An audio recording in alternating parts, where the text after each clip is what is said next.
अस्सलाम वालेकुम नाज़रीन। अभी मैं एक जगह पे आया हूँ। यहाँ पे एक बच्चा है जो बिल्कुल महजूर है। उसका बाप भी नहीं है, उसकी वालदा भी नहीं है, तन्हा है बिल्कुल। मेरे पास अल्फाज नहीं है और मेरे पास जब मैंने देखा है और मेरे पास ऐसे अल्फाज नहीं है कि मैं आपको उसके बारे में क्या कहूँ। तो बेहतर ये कि मैं आपको उस बच्चे से मिलाता हूँ। ये देखें, ये बच्चा है।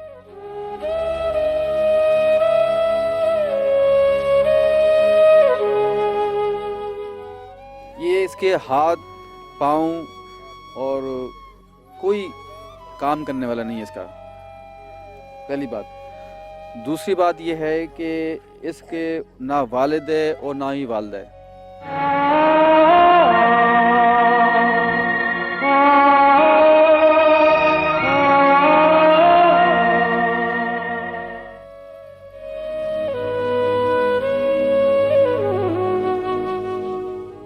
तो यहाँ पे हम आए तो ये हमें एक बच्चा मिला है। इंशाल्लाह इसका हम कार्ड बनवाएंगे। बच्चे से बात करने की कोशिश करते हैं कि ये कुछ कहते हैं। अस्सलाम वालेकुम। पर ये बात नहीं कर सकते। अस्सलाम वालेकुम चाचा जी। वालेकुम सलाम। क्या नाम है आपका? अता मोहम्मद। अच्छा दामद, ये जो बच्चा है ये पैदाशी ऐसा है, ये बाद में ऐसा हुआ है? पैदाइशी से। पैदाशी। जी जी सर। अच्छा, ये इसके जो वालिद और वालदा हैं वो कब इंतकाल किया उन्होंने? कितना टाइम हो गया? 6-7 साल थे ये।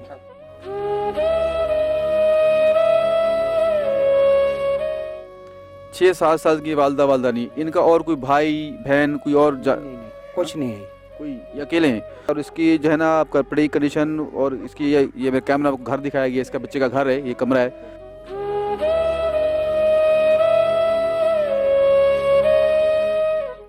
कि मुझे खुद समझ नहीं आ रहा कि हम इसके लिए राशन करें, इसकी इलाज का करें या क्या करें।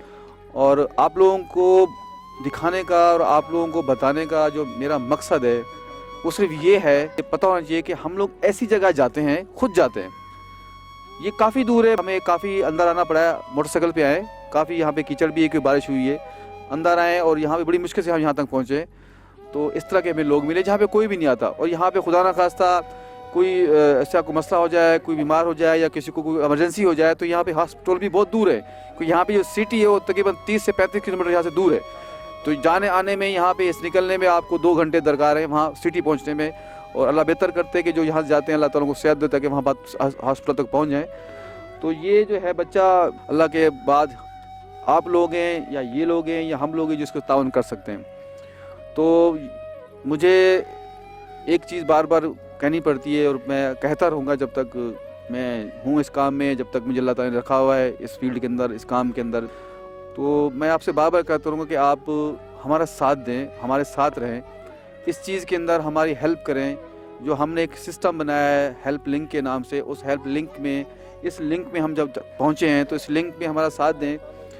तो इस तरह के लोगों की मदद करना हक बनता है, इनका राइट बनता है। राइट इसलिए बनता है कि अगर अल्लाह ने हमें इतना नवाजा है, आप लोगों को नवाजे, अल्लाह आपको और दे, उसमें से उस समंदर में से अगर एक जग पानी का भर के हम इन गरीबों पे दे देंगे तो समंदर को फ़र्क नहीं पड़ता, आप लोगों को फ़र्क नहीं पड़ेगा, लेकिन इनको बड़ा फ़र्क पड़ेगा। इनकी ज़िंदगी जो जिस तरह गुजर रही है इससे थोड़ी बेहतर हो जाएगी, अच्छी हो जाएगी। आप लोगों को दुआएं करेंगे, सबको दुआएं करेंगे। और दुआएं ऐसी हैं इंसान को जब मिलती हैं तो पता नहीं कितने आफतें, कितने हादसात, कितनी चीज़ें अल्लाह ताला आपके टाल देता है। तो मेहरबानी करें, अपना सदका निकालें, खैर निकालें, ज़कात निकालें और ऐसे लोगों को दें जो इस चीज़ के हकदार हैं। इस चीज़ को अल्लाह ताला ने उनका हक रखा हुआ है, उनको पूरा करें। और अल्लाह ने खुद फरमाया कि अपने माल, जान माल का ज़कात निकालें। ये लोग हैं, हमारे साथ दें, हमारे साथ मिलें, हमारे साथ इनके मदद करें, इनसे ताउन करें, ताकि हम इस तरह के और जितने भाई हैं, बहनें हैं जो यहाँ पे मुस्तक हैं, जो जहेज़ की वजह से उनकी शादियाँ नहीं हो पा रही, उनके लिए हम थोड़ा मदद करें। तो आप मेरा साथ दें इन चीज़ों के लिए। किसी का दिया हुआ या किसी का पैसा इस वीडियो से आया हुआ या किसी का या मेरी ज़ात के लिए 1 रुपया हराम है। मेरे कारोबार में, मेरी अपनी ज़ात के लिए, मेरे बच्चों के लिए, मेरे घर के लिए, मेरे सब हराम है। जो जिसके लिए आएगा वो उसी पे खर्च होगा, क्योंकि मैं जिस काम के लिए निकला हूँ उससे सवाब का काम है। मैंने जो ये हेल्प लिंक से एक के नाम से एक सिस्टम बनाया, हेल्प के लिए बनाया, उनकी हेल्प करूँगा और इंशाल्लाह जब तक मेरी ज़िंदगी है जब तक मैं करता रहूँगा। नेक्स्ट वीडियो के लिए, नेक्स्ट किसी मुस्तक बंदे के लिए तक के लिए इजाज़त चाहता हूँ। तब तक के लिए अल्लाह हाफ़िज़, अस्सलाम वालेकुम।